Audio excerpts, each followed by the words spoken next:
ISSSTE, y Carlos Martínez, titular del Infonavit. Entonces vamos a iniciar primero con el tema de pensiones.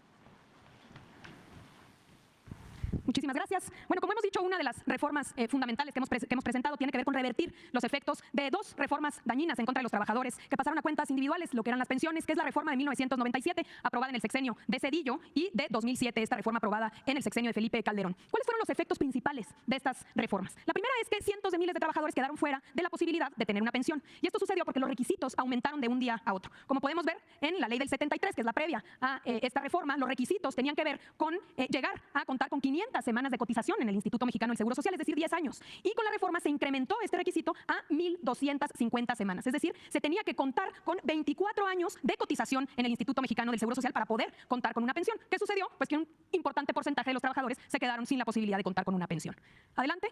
Pero también otro de los efectos tuvo que ver con pasar los recursos a cuentas individuales y que los rendimientos están dando porcentajes muy bajos del salario. Ya tenemos ejemplos de los primeros que se empezaron a jubilar bajo estas nuevas reglas y cómo el porcentaje de su salario disminuyó de forma significativa. En la ley del 73, los trabajadores están yendo con un promedio del 89% de su salario, y ya con las nuevas reglas, en el caso de los que cotizan en el IMSS, con 27%, y en el caso de los trabajadores al servicio del Estado que fueron impactados por la reforma del 2007, con 60%. Derivado de esta realidad es que en 2020 el presidente Andrés Manuel López Obrador presentó una reforma, adelante, que fue muy importante y que tuvo efectos muy importantes. Una reforma no muy conocida, pero que fue fundamental. ¿Qué planteó esa reforma que fue aprobada? Primero, disminuir las semanas de cotón. De 1,250 pasó a 750, con un incremento paulatino hasta 2030, llegar a 1,000 semanas de cotización. Un segundo elemento fue incrementar las aportaciones por parte de los empleadores. Pasó o va a irse incrementando, como se ha venido incrementando ya, hasta alcanzar el 13% para 2030.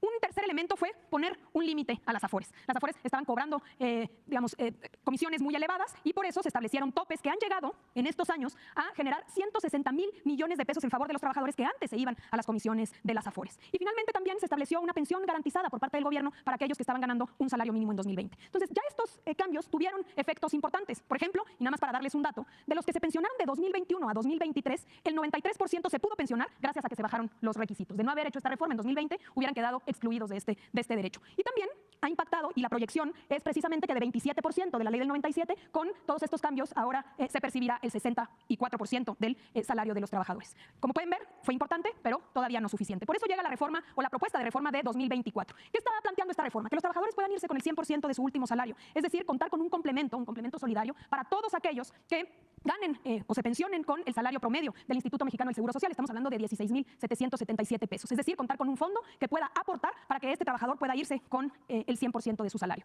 ¿Cómo vamos a fondear este complemento? Adelante. También se establecen las fuentes de financiamiento ya en la ley. Estamos hablando de entrada de los recursos de las operaciones del instituto para devolverle al pueblo lo robado. Todo aquello que se confisca por parte de las fiscalías, producto de delitos que van al instituto para devolverle al pueblo lo robado, ahora van a ir a este fondo de pensiones para el bienestar. Número 2, a través de la liquidación de la financiera rural. Número 3, de la venta de los terrenos de Fonatur. Número 4, el cobro de los adeudos de entidades públicas que tienen con el IMSS, con el ISSSTE y con el SAT. Y finalmente de los recursos de la aplicación de los artículos 302 de la Ley del Seguro Social y del Infonavit, que hoy tienen las AFORES y que tiene que ver con la recuperación de cuentas. Todo esto va a ser un recurso, un capital semilla de 64,000 millones de pesos. También la ley prevé recursos complementarios cuando vayan sucediendo las siguientes circunstancias. Por ejemplo, los fideicomisos del Poder Judicial. Sabemos que si bien se aprobó una ley donde se tienen que regresar estos 15,000 millones, hoy está impugnada y debe ser resuelta por la propia Suprema Corte. Esperamos que una vez resuelto se pueda liberar estos recursos y que formen parte del fondo para las pensiones. Número 2, los ahorros de la extinción de organismos autónomos. Otra de las reformas de las que habremos de hablar más adelante tienen que ver con la duplicidad de funciones y con extinguir estos órganos, entre comillas, autónomos.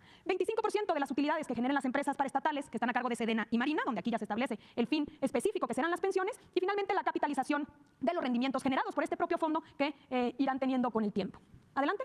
Finalmente, decir a quiénes aplica esta reforma. A todos aquellos que tengan 65 años y que cumplan con los requisitos para tener una pensión y que se pensionen una vez aprobada la reforma y creado este fondo de pensiones para el bienestar. Estamos hablando de dos grupos principalmente. Todos aquellos que fueron afectados por la ley del 97, es decir, las mujeres y hombres que cotizan ante el IMSS y que empezaron a cotizar ante el IMSS después del 1 de julio del 97. Y en el caso de los trabajadores al servicio del Estado, todas y todos aquellos que cuenten con una cuenta individual son los que habrán de tener o acceder a este fondo para poder complementar sus pensiones. Se trata de dignificar, de reconocer el trabajo de toda la vida de los trabajadores y revertir estas reformas que tanto dañaron a la clase trabajadora en México. Es cuanto, presidente. Adelante, Marat.